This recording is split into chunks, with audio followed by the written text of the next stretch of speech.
often than not, I think biopics suck, but this one was decent. I Swear is about John Davidson, who was diagnosed with Tourette syndrome as a teenager in Scotland in the 80s. There was really no understanding of Tourette's at the time, and he endured violence and discrimination because of it. But Davidson went on to become a public advocate for Tourette's, and he's done a great deal to help people understand the condition better. I mean, going into this, I thought I had a pretty good idea of what Tourette's consists of, but I didn't realize how much overlap there is between Tourette's and OCD before watching I Swear. Now, is I Swear doing anything that subverts the normative structure and tone of a biopic?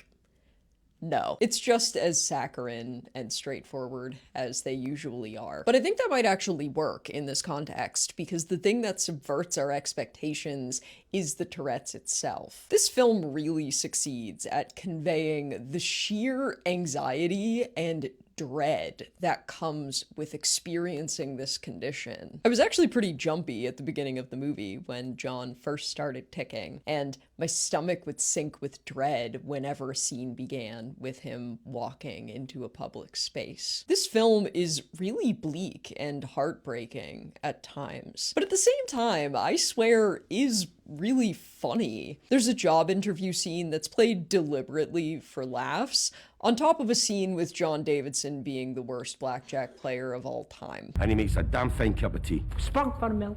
Spunk for milk. Like, it is just undeniably absurd that Tourette's even exists, and this film finds a way to play with that absurdity without making fun of the people who suffer from it. Watching I Swear and seeing all the documentary footage in the end credits actually got me to watch the BBC documentaries that were made about him, starting with John's Not Mad, which was made when John was a teenager. And based on that, it doesn't seem like the film really fictionalized much. I Swear came out in the UK last year and is about to be released in the US after winning 2 BAFTAs, including Best Actor in a Leading Role. Unfortunately, the BAFTAs indelibly affected the US release of this film. You may already know that John Davidson, the subject of this biopic, ticked a racist slur when Michael B. Jordan and Delroy Lindo were on stage. I didn't speak on this situation when it happened because so many people with way more insight said their piece, and I'll link some of the videos that I learned from. What I'll say about it now is that it's a f***ed up, sad situation for everybody involved. And the callousness of the public